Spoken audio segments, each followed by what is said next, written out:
मर जाओगे उसी दिन स्वर्गीय बन जाओगे। कहाँ जिंदा रहा तुम्हारा मान पद, कहाँ रहा तुम्हारा? स्वर्गीय बोलेंगे सब, चाहे जाता नरक में हो। अच्छे कपड़ों को तुम सोचते हो तो कफन मिलेगा एक, वो भी यहीं उतार लेंगे, नहीं जाएगा साथ में। अच्छे महल मकान तुम्हारे शमशान में होंगे। आप सभी को प्यार भरी राधा स्वामी जी। देखिए, जो आज का सत्संग का विषय है उसमें महाराज ने बताया कि जो इंसान अभिमान करता है, घमंड करता है, उसका अभिमान और घमंड इसी दुनिया में रह जाना है। साथ कुछ भी नहीं लेके जाना, साथ जाएगी तो अच्छाई और बुराई। अगर हम नेक कर्म करेंगे तो लोग हमें अच्छा कहेंगे, और अगर हम बुरा कर्म करेंगे तो लोग हमें पापी, दुष्ट और कपटी कहेंगे, और कोई भी हमें याद नहीं करेगा। इसलिए जीवन में हमें सच्चे कर्म करने चाहिए, ताकि हम जीते जी तो इस दुनिया में नाम कमाए और जाने के बाद भी लोग हमें याद करें। और साथ ही महाराज ने बहुत प्यारी प्यारी बातें सत्संग में बताई है। महाराज ने बताया कि जीवन किस तरह सुधारा जा सकता है। तो चलिए, आपका कीमती समय लेते सत्संग को शुरू करते हैं। कृपया सत्संग को पूरा सुनकर पुण्य भागीदार अवश्य बनिए। राधा स्वामी। तो उस बारे में कभी हमने फैसला नहीं किया, कभी नहीं जांचा कि मैंने जो बीता हुआ साल है इसमें क्या किया। शिक्षा नहीं ली हमने। पिछले साल भी इसी तरह से इकट्ठे हुए थे, पिछले साल भी हमने एक साल का लेखा कह दिया था। अच्छा बीता, बीतने के बाद अच्छा या बुरा का फैसला चल लगता है, करने से पहले नहीं सोचते। हर आदमी प्लान करता है, योजना बनाता है, मैं ये करूँगा, मैं वो करूँगा। सब काम के लिए आप फिक्स कर लेते हो पहले, उस दिन मेरा ये काम होगा, उस दिन मैं ये करूँगा, उस दिन मेरे को इस जगह जाना होगा। लेकिन ये कभी फिक्स नहीं करते कि आने वाले दिनों में, आने वाले समय में मैं इतने समय के लिए प्रभु के नाम का सुमन करूँगा, भजन में टाइम लगाऊंगा। जो काम हमारी चीज़ आने वाली है उसको तो कोई समय देते ही नहीं, वो तो हमने सिलेबस से बाहर कर दी। उसको तो सिलेबस से ही बाहर कर दिया है, उसको मानते ही नहीं है। जबकि काम सारे उससे समझते हैं, काम जिससे बढ़ते हैं और उसी को भुला बैठे।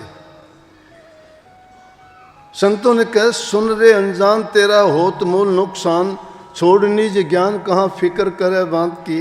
बड़े बड़े छत्रधारी तेजवंत रूप भारी, गए छोड़ छोड़ हाथी घोड़े रथ पाल की। 4 दिन का जीवना विचार देख लाभान, होएगा हैरान जब हाक पड़े काल की। व्यर्था बिताओ ना अटल अमूल सांस, एक एक पल जात लाख लाख लाल की। एक एक पल लाख लाख लाल की जाती है। हमें कदर ही नहीं है क्या करते हैं। हम तो सोचते हैं कि हम ही रहेंगे, हम ही जिएंगे, ये ऐसो आराम करना हमारे लिए ये ऐसा आराम नहीं है। धोखा पूरा सुनिए। अपने से करते हैं, दूसरे से नहीं करते। जो भी करते हो तुम अपने लिए करते हो, दूसरे के लिए कोई नहीं करता। आए अपने काम के लिए आए हो, लेकिन खुददारी नहीं, इंसानियत नहीं।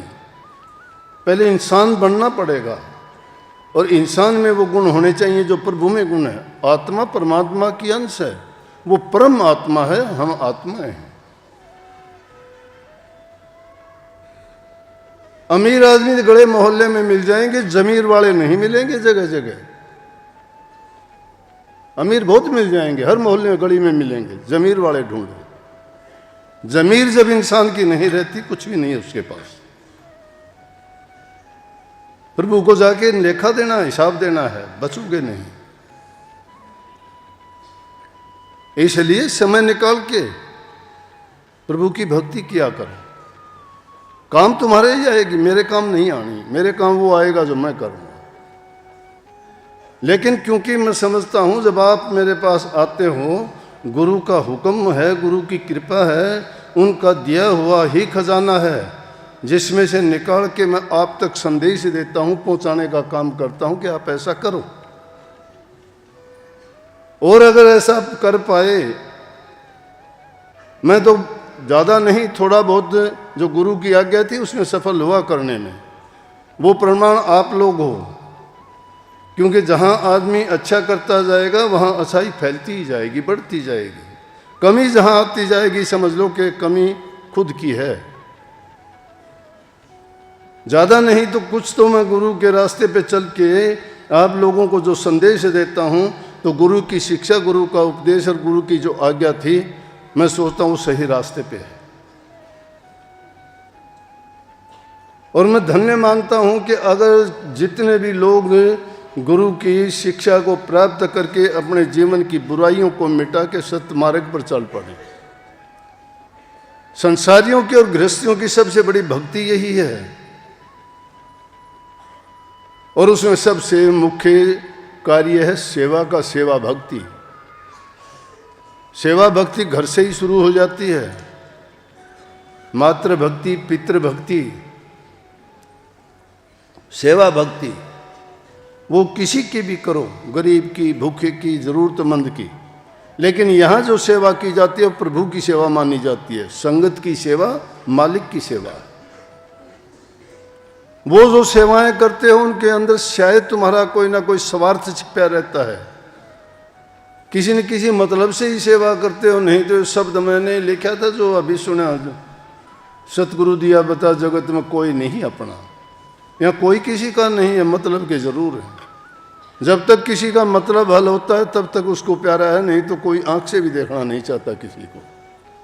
जरूरत होती है तो आदमी सब कुछ मानता है कि मेरा सब कुछ तू है, मेरा कुछ नहीं, दुनिया कुछ नहीं, मेरा आप ही हो, बस आपसे ही मेरा जीवन चला है, आपसे ही सब कुछ बना है, कहने को कहते हैं। लेकिन ना बाप किसी का, ना बेटा किसी का, ना माँ किसी की, ना बहन किसी का। सबका मतलब एक ही है, स्वार्थ, मतलब, लालच, और वो इंसान को गिराता है। जिस इंसान का स्वार्थ बढ़ जाता है वो गिरावट पे आ जाएगा। संतों की वाणी है कि सगली सृष्टि के 5 सिकदार, राम भगत के पाणीहार। पूरी सृष्टि की रचना में ही 5 हैं। भक्ति के मार्ग में सबसे बड़ी रुकावट उनकी कह दी, कामी, क्रोधी, लालची, गुरु इनसे भक्ति ना हो। भक्ति करे कोई सूरमार, जात वर्ण कुल खोई। जो जाति वर्ण सर्व भरम, जो बलहीन हो जाए, धनहीन हो जाए, गुणहीन हो जाए, पदहीन हो जाए, कर्महीन हो जाए। कर्महीन कहोगे, कर्महीन भी, हाँ, कौन से कर्म? गंदे कर्म, पाप कर्म, दुष्कर्म, उनसे हीन हो जाए तभी जाके वो कामयाब हो सकता है। लेकिन जब तक इनमें विचरता है, इनकी चाह बनी रहती है, तब तक बड़ा कठिन है, बड़ा मुश्किल है। भक्ति जितनी सुगम है संत मत में, उतनी कठिन भी है। निभाना बड़ा मुश्किल है, कोई बिरला होता है। अगन आँच से ना सुगम, सुगम खड़ग की धार ने निभावन एक रस्त महा दुष्ट स्वार। खड़ग की धार बर्दाश्त कर लेगा आदमी, प्यार नहीं निभाया जा सकता। ने निभाए ही बने र सोचे बने न आन, तन दे मन दे शीश दे, ने न दीजिए जान। तन दे दो, मन दे दो, धन दे दो, लेकिन उसे ने को खत्म नहीं होने देना चाहिए, क्योंकि ये प्रेमा भक्ति है, ने की भक्ति है। प्रेम नहीं है, सब खत्म है। इंसान बड़े से बड़े कष्ट को झेल लेगा, लेकिन प्यार नहीं निभाया जा सकता। दुश्मनी पीढ़ियों तक निभा देंगे, प्यार आदमी को कुछ ही दिन नहीं निभा सकता, टूट जाएगा। प्यार में स्वार्थ है, लालच है। लेकिन जो सत्य प्रेम है, जो प्रभु से जुड़ता है, जो रूहानी है, रूह से जुड़ा हुआ है, वो कभी बिगड़ता नहीं, आगे आगे बढ़ता जाता है।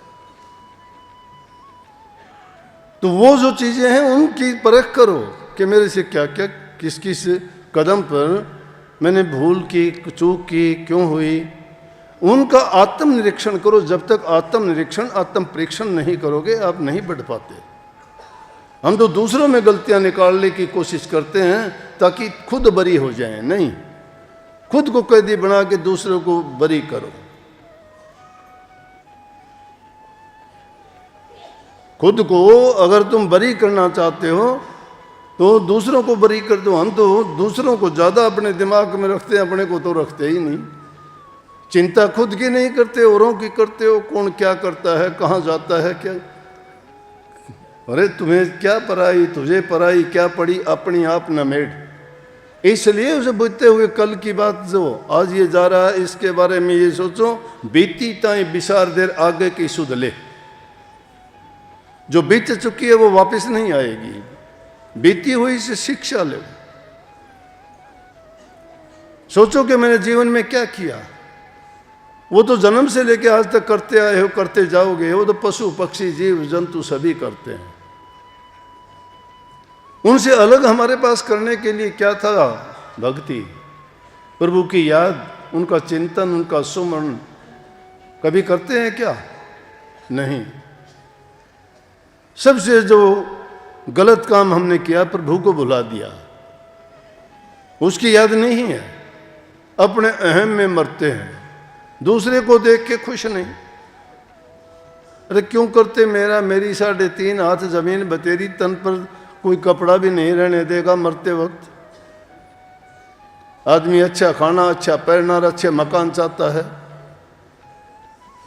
मर जाओगे उसी दिन स्वर्गीय बन जाओगे। कहाँ जिंदा रहा तुम्हारा मान पद, कहाँ रहा तुम्हारा? स्वर्गीय बोलेंगे सब, चाहे जाता नरक में हो। अच्छे कपड़ों को तुम सोचते हो तो कफन मिलेगा एक, वो भी यहीं उतार लेंगे, नहीं जाएगा साथ में।